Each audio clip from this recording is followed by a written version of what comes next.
Yeah, thank you. Thank you, Ash, and a very good afternoon to all our my co-panelists. It's always a pleasure working with Ash and his wonderful team. And I think what is really important is the topic that we are all going to discuss about and today in our webinar. And what has been asked of me is that I should talk about the impact of COVID on key populations, and also suggest some of the steps that one could take to mitigate the impacts. I think everybody has been talking about COVID, and we all know how the country has been affected. Uh, our industries have completely broken down, and the world economy, in fact, is in a complete confusion, disarray. And when we talk about the communities that are being highlighted in our webinar today, uh, it's very difficult when people say social isolation, physical distancing, all these things, especially when we know that the virus is so extremely contagious and infectious. I think these things like social distancing or physical distancing, they cannot be maintained. In a house where you have 6 to 7 people living, how are we expecting them to maintain social and physical distancing? Everybody doesn't live in a 3 BHK or a AC room, so it's very difficult for our communities.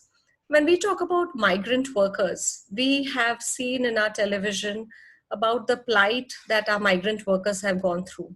I mean, millions of migrant workers traveling across the country to their hometowns, to their villages. It's extremely difficult, and it's extremely heartbreaking to see the trauma of these migrant workers who contribute a lot to our economy in our cities. Some of the NGOs, they have been trying to do work and trying to organize some support for these migrant workers, but the numbers are so massive that it is very difficult. We are also talking about domestic workers. There have been surveys which have been done, and there was a survey which was done among 140 domestic workers in Gurgaon and Delhi, and only 20% said that they had received salaries. And some of the gated communities, they wanted these domestic workers to come and work for them, but the community, the RWAs, they never allowed them to come and work.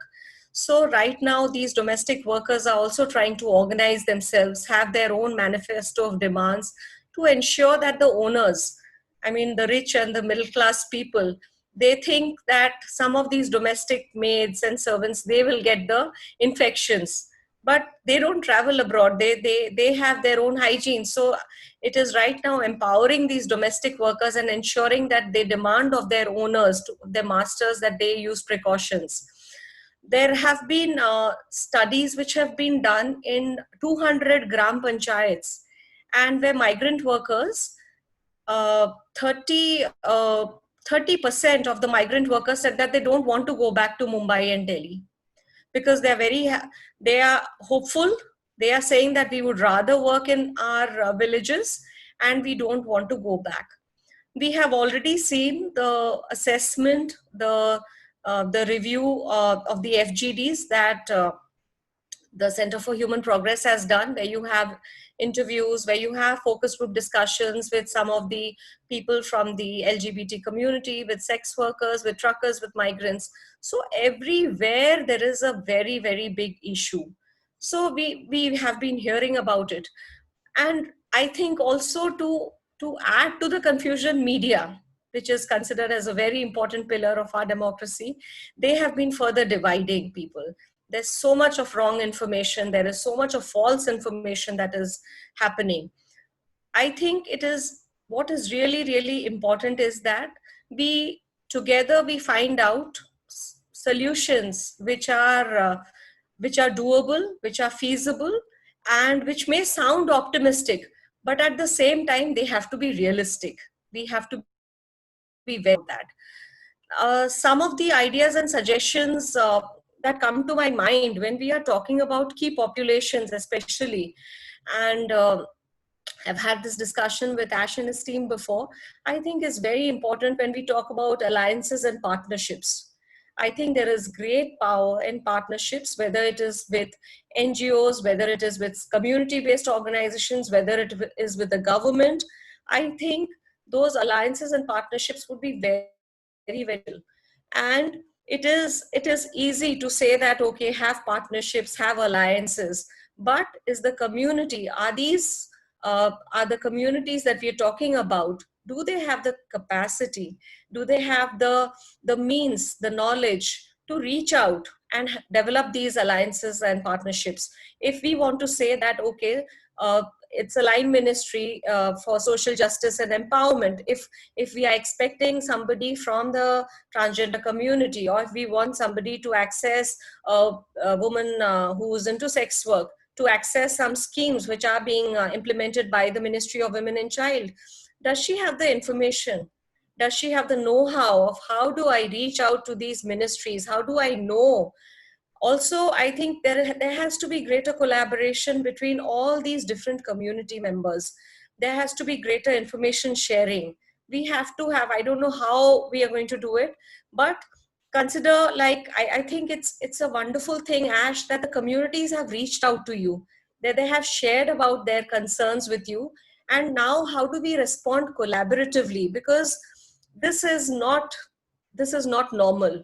It has affected people, it has affected their health, it has affected livelihoods, the economy is completely affected, girls are being affected, the vulnerabilities have increased, there are severe concerns being raised. I know this webinar is looking at key communities, but there is a lot of concern being raised by the government, NGOs, and everybody, saying that post COVID, when the lockdown is completely lifted, girls may not come back to school. They might be forced to drop out. There will be forced migration, and many of them might be trafficked and then forced into sex work. So I think these are some of the critical issues that, one could think about and see how do we work together with the government, because as an NGO, as the UN, as the government, I think none of us can, we don't have a magic bullet or a solution for everything. But yes, as I said, there is great power in partnerships. So we could all work together and see how do we tap those resources? How do we link the smaller communities, if they are not a part of a community-based organization or an NGO or a network? How do we help them to be a part of that, despite all the differences, and say that, look, we all are having problems, whether it's emotional health, whether it's mental health, whether it's depression, anxiety, trauma. How do we help the other person to overcome all that? And this does not happen only in people who belong to a certain class or cadre. It is cross-cutting. We see people who are in very good positions, but they are also undergoing depression and they have the host of issues. So I think partnerships is very, very important. Second is advocacy. How do we advocate with the government, with our political leaders, with our legislators, and say, because every member of parliament, I mean, all of you are aware that, we have MP LAD funds, which are called local area development funds. How do we reach out effectively to them to sensitize them? A lot of you know about advocacy. Abina is there, and she's advocated extensively on some of the human rights bills, acts, etc. that we have in the country. So how do we advocate with the political leaders? Because we can't just say that, okay, they know about our issues and there is complacency, they don't want to do about it.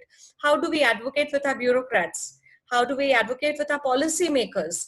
And, I mean, the tools that we need to make, the information, whether it's through information booklets, whether it's through one-page flyers, to tell them that, I mean, these people are a part of our society and these are the needs. So advocating with political leaders, with my little experience of working on political advocacy when I was in UNAIDS, it has helped greatly, where we used to talk about the needs of HIV positive people. So many of the political leaders had never ever interacted with communities. They didn't know what the issues were. So yes, of course, and capacity building. That's also important, that we work with the communities and get them all together, mobilize them to voice it out, because sometimes there is a lot of, there are communities, there is a lot of people not speaking with the same voice. The needs may be the same, but everybody is in fragments. So we need to bring them together. So these are some of my initial remarks, and I hand it over back to you.